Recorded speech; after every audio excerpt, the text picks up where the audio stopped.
யோவான் நற்செய்தி அதிகாரம் 19. பின்னர் பிலாத்து இயேசுவை சாட்டையால் அடிக்கச் செய்தான். வீரர்கள் ஒரு முள்முடி பின்னி அவர் தலையின் மேல் வைத்து செந்நிற மேலுடையை அவருக்கு அணிவித்தார்கள். அவரிடம் வந்து, யூதரின் அரசே வாழ்க என்று சொல்லி அவருடைய கன்னத்தில் அறைந்தார்கள். பிலாத்து மீண்டும் வெளியே வந்து அவர்களிடம், அவனை நான் உங்கள் முன் வெளியே கூட்டி வருகிறேன், பாருங்கள், அவனிடம் நான் குற்றம் ஒன்றும் காணவில்லை என்பதை அறிந்து கொள்ளுங்கள் என்றான். இயேசு முள்முடியும் செந்நிற மேலுடையும் அணிந்தவராய் வெளியே வந்தார். பிலாத்து அவர்களிடம், இதோ மனிதன் என்றான். அவரை கண்டதும் தலைமை குருக்களும் காவலர்களும் சிலுவையில் அறையும், சிலுவையில் அறையும் என்று கத்தினார்கள். பிலாத்து அவர்களிடம், நீங்களே இவனை கொண்டு போய் சிலுவையில் அறையுங்கள், இவனிடம் குற்றம் இருப்பதாக எனக்கு தெரியவில்லை என்றான். யூதர்கள் அவரை பார்த்து, எங்களுக்கு ஒரு சட்டம் உண்டு, அச்சட்டத்தின்படி இவன் சாக வேண்டும், ஏனெனில் இவன் தன்னையே இறைமகன் என உரிமை கொண்டாடுகிறான் என்றனர். பிலாத்து இதை கேட்டதும் இன்னும் மிகுதியாக அஞ்சினான். அவன் மீண்டும் ஆளுநர் மாளிகைக்கு சென்று இயேசுவிடம், நீ எங்கிருந்து வந்தவன் என்று கேட்டான். ஆனால் இயேசு அவனுக்கு பதில் கூறவில்லை. அப்போது பிலாத்து, என்னோடு பேச மாட்டாயா? உன்னை விடுதலை செய்யவும் எனக்கு அதிகாரம் உண்டு, உன்னை சிலுவையில் அறையவும் எனக்கு அதிகாரம் உண்டு என்பது உனக்கு தெரியாதா என்றான். இயேசு மறுமொழியாக, மேலிருந்து அருளப்படாவிடில் உமக்கு என் மேல் எந்த அதிகாரமும் இராது. எனவே என்னை உம்மிடம் ஒப்புவித்தவன்தான் பெரும் பாவம் செய்தவன் என்றார். அது முதல் பிலாத்து அவரை விடுவிக்க வழி தேடினான். ஆனால் யூதர்கள், நீர் இவனை விடுவித்தால் சீசருடைய நண்பராயிருக்க முடியாது, தம்மையே அரசராக்கிக் கொள்ளும் எவரும் சீசருக்கு எதிரி என்றார்கள். இவ்வார்த்தைகளை கேட்டதும் பிலாத்து இயேசுவை வெளியே கூட்டி வந்தான். கல்தளம் என்னும் இடத்திலிருந்த நடுவர் இருக்கை மீது அமர்ந்தான். அந்த இடத்திற்கு எபிரேய மொழியில் கபத்தா என்பது பெயர். அன்று பாஸ்கா விழாவுக்கு ஏற்பாடு செய்யும் நாள். ஏறக்குறைய நண்பகல் வேளை. பிலாத்து யூதர்களிடம், இதோ உங்கள் அரசன் என்றான். அவர்கள், ஒழிக ஒழிக, அவனை சிலுவையில் அறையும் என்று கத்தினார்கள். பிலாத்து அவர்களிடம், உங்கள் அரசனை நான் சிலுவையில் அறைய வேண்டும் என்கிறீர்களா என்று கேட்டான்.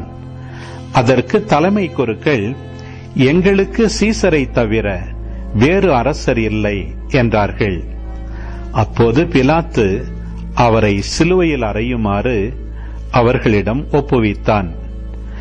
அவர்கள் இயேசுவை தம் பொறுப்பில் ஏற்றுக்கொண்டார்கள். இயேசு சிலுவையை தாமே சுமந்து கொண்டு மண்டை ஓட்டு இடம் என்னும் இடத்திற்கு சென்றார்.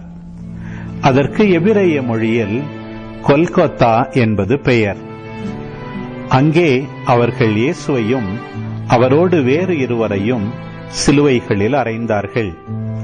அவ்விருவரையும் இரு பக்கங்களிலும் இயேசுவை நடுவிலுமாக அறைந்தார்கள்.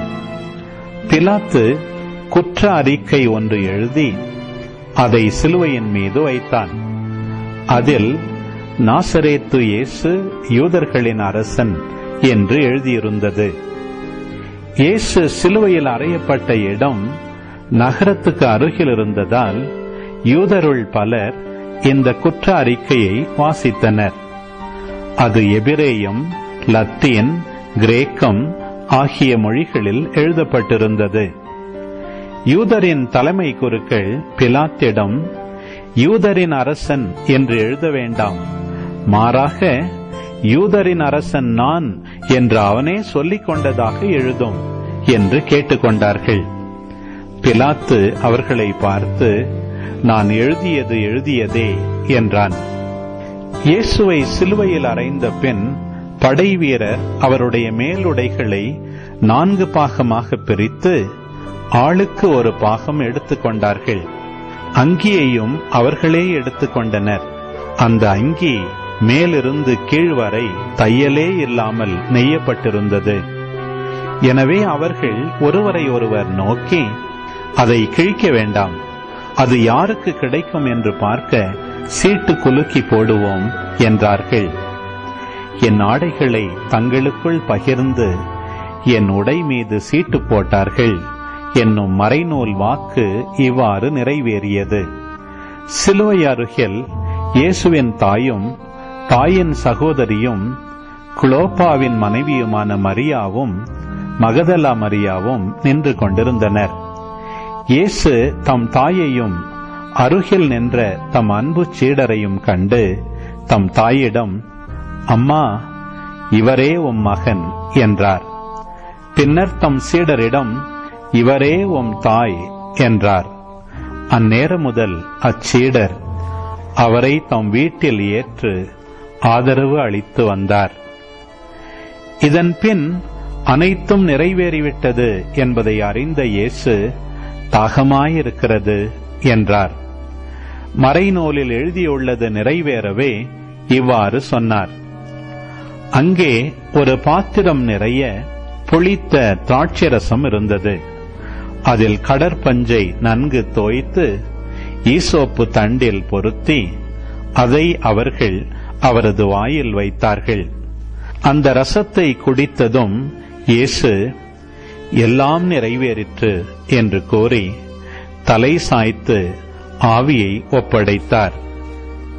அன்று பாஸ்கா விழாவுக்கு ஏற்பாடு செய்யும் நாள். அடுத்த நாள் ஓய்வு நாளாகவும் பெருநாளாகவும் இருந்தது. எனவே அன்று சிலுவையில் உடல்கள் தொங்கலாகா என்பதற்காக கால்களை முறித்து சடலங்களை எடுத்து விடுமாறு யூதர்கள் பிலாத்திடம் கேட்டுக்கொண்டார்கள். ஆகவே படை வீரர் வந்து இயேசுவோடு சிலுவையில் அறையப்பட்டிருந்தவருள் ஒருவனுடைய கால்களை முதலில் முறித்தார்கள். பின்னர் மற்றவனுடைய கால்களையும் முறித்தார்கள். பின்பு அவர்கள் இயேசுவிடம் வந்தார்கள்.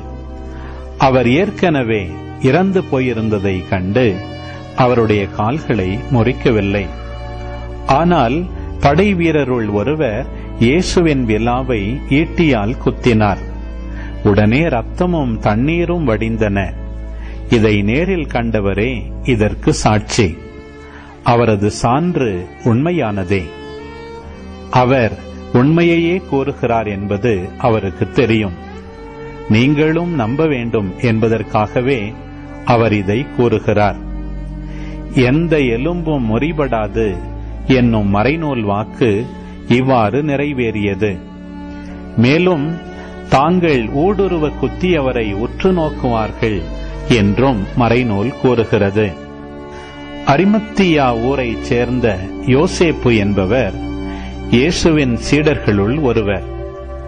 யூதருக்கு அஞ்சியதால் தம்மை சீடர் என்று வெளிப்படையாக காட்டிக்கொள்ளாதவர். அவர் இயேசுவின் உடலை எடுத்துக்கொண்டு போக பிலாத்திடம் அனுமதி கேட்டார்.